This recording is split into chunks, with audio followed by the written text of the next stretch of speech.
Right, here is the theory video which supports the practical Bridges 2 experiment.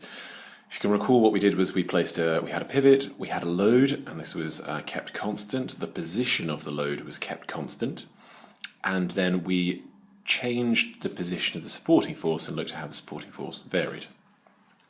So simply, let's just talk through what we'd expect to happen. Well, as we're moving closer to the pivot, so we're expecting the supporting force to increase.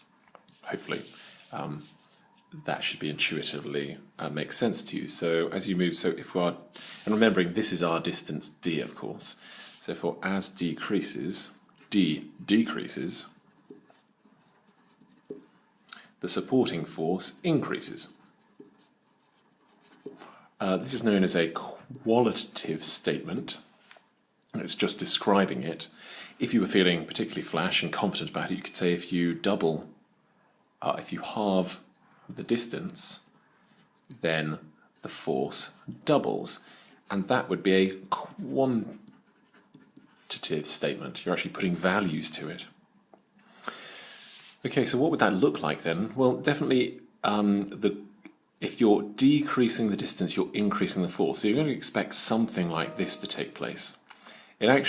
We should be expecting something like that to take place. It's actually a curved line. So when we get to plot the graph, we'll see whether it is curved. That describes this relationship. There's the prediction. Okay, now we have, we've set it up. Look at the video for the setup if you want, and take, we won't talk through that here because we did that in the video, but here were the results that I took, just nice and quickly. There are the results, just in case you missed the previous video or haven't looked at them.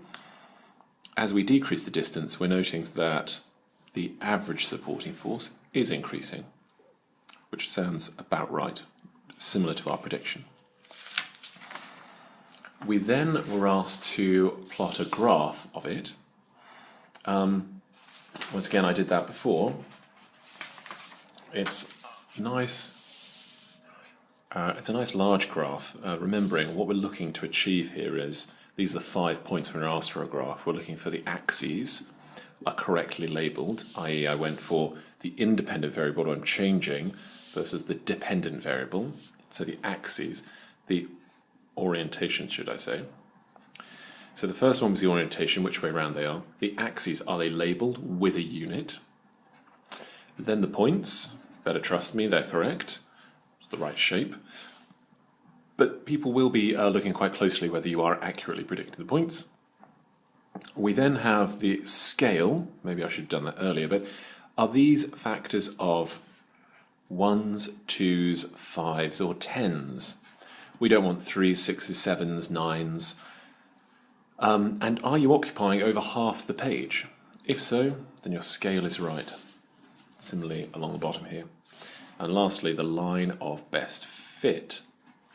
Line of best fit, a nice smooth curve going through results. So those are the results. It then says, so we've done that bit. Describe the graph shows about the relationship between the supporting force and the distance for the pivot. So as we predicted, a decrease in distance. And that equals an increase in the force.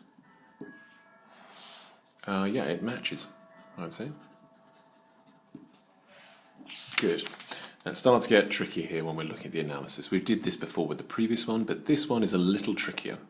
So, let's look at some set numbers that describes what happens if something is inversely proportional. If you double one, the other halves. Let's take a look at this. If I'm doubling that number, then this number has halved. Inverse proportionality. Okay. If two quantities are inversely proportional, when quantity x is multiplied by a value, defined by is divided by the same value. So, let's look at this next set of numbers just to illustrate that point.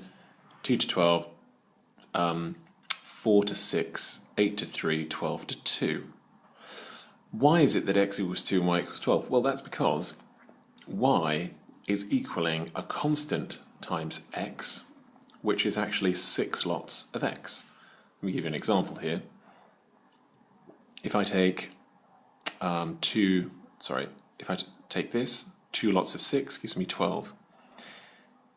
4 lots of 6 gives me, apologies, hold on. The relationship should be, that showed direct proportionality. We are looking for inverse proportionality, so that was wrong what I wrote there. What we're looking for is we're saying that y equals a constant divided by x.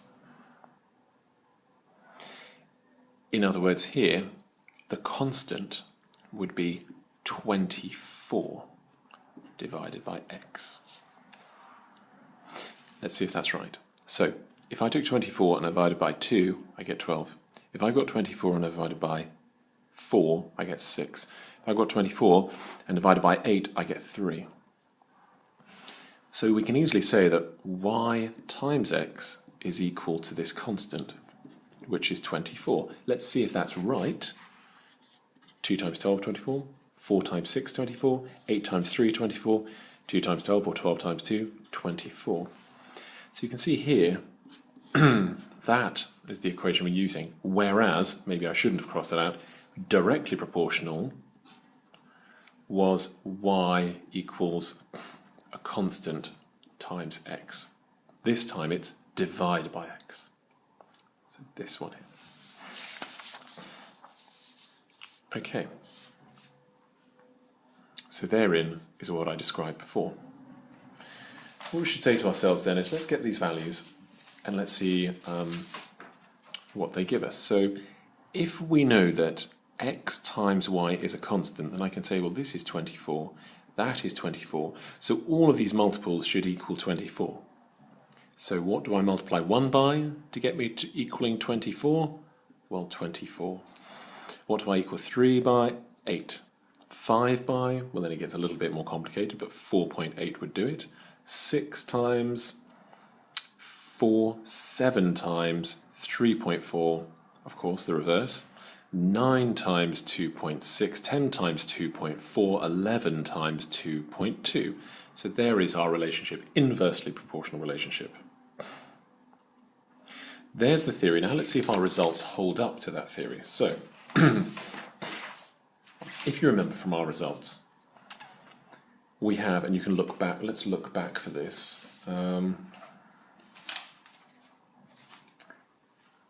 If we have 40 centimetres, our supporting force was 4.6 newtons. I'll find the page so I can prove to you that's correct. There we go, so at 40 centimetres, we're running at 4.6 newtons. Okay, now if I were to increase by 80, then I've doubled the distance, so I should halve the force, and half of that I expect it to be 2.3, which is the same as 4.6 over 2. My actual value was, at 80, was 2.5. Now that, in my book, is correct. I think, yes, they are. The results are inversely proportional. Let's look at another value then. What happens when it's 30? 30 is 6.5.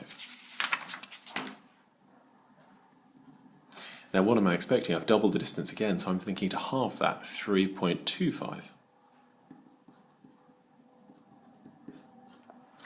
And what did I get? The real value, of course, here at 60 was 3.1. So I think that's pretty good. So 3.25, given the errors in the experiment, 3.1 matches really well. Good, so this is one way of doing it.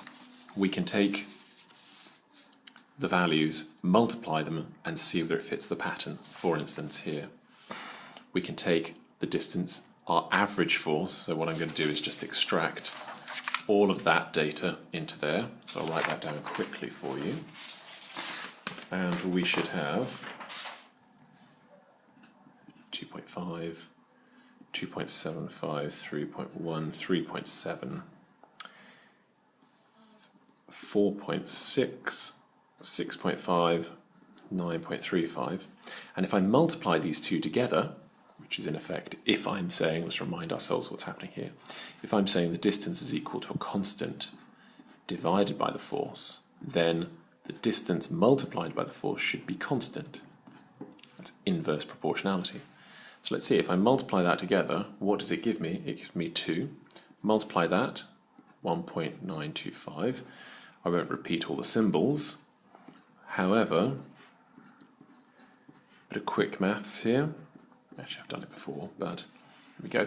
That's looking quite constant. I mean, there's a 1 there and 1 there and 1 there, which look like outliers, but it's all around about 1.85-ish, or 1.9 if we're taking an average of all of those. So I'd say yes, they are constant.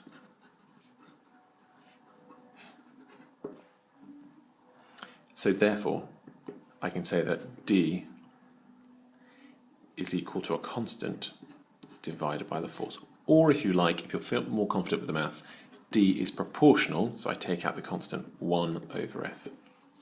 d is inversely proportional to the force. Are there any anomalies? Which are they? Can you explain why? Well, the longer the extremes in length are anomalous, it's trickier to read.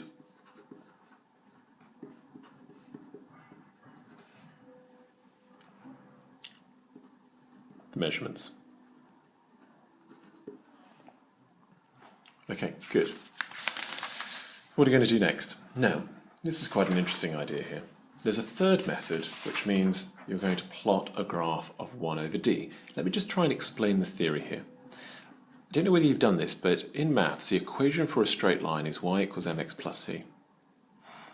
If I know that, so let's just have that as in a bubble, I know that my force is equal to a constant divided by my distance, or vice versa.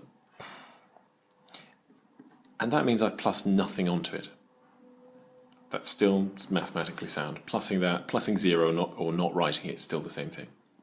So if I were to now rearrange this as 1 over d times constant plus 0, you can see that if I make this my y, if I make this my x a 1 over factor, then my m becomes a constant and c becomes 0. So what I should be doing is, if I were to plot 1 over the distance, i.e. my x, and the force on my y, I should get a straight line of constant gradient that goes through the origin. And if I do, then I can say that f is proportional to 1 over d, inversely.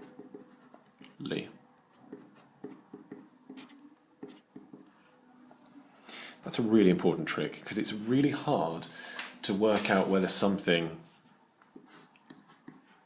is, if I did d and f, that's really tricky to work out whether that's 1 over d, or whether it's 1 over d squared, or 1 over d cubed, for instance. That's really hard to work out, but you can definitely tell if something's on a straight line. So in order to work out inverse proportionality, you plot focus against 1 over, and if it's a straight line, it's inversely proportional.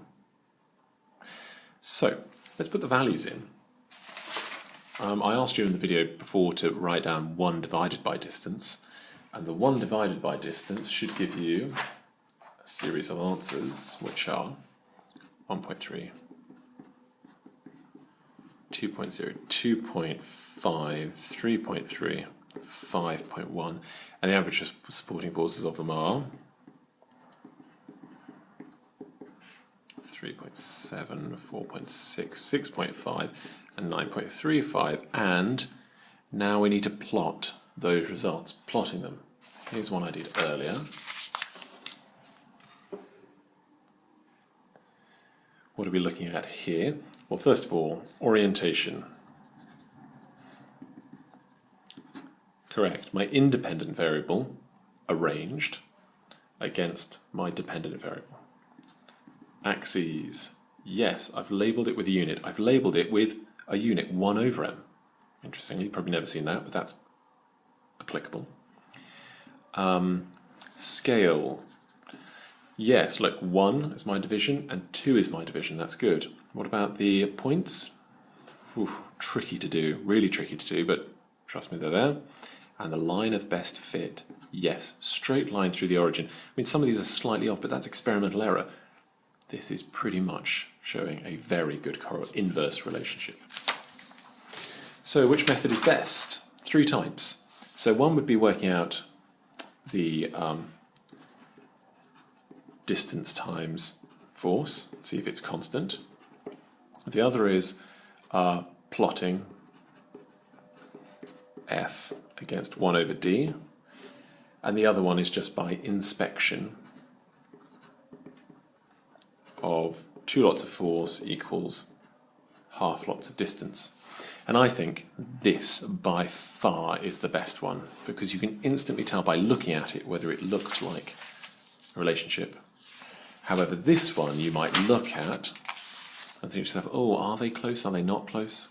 So I definitely say in all cases, plot the graph. Okay, hope that made sense.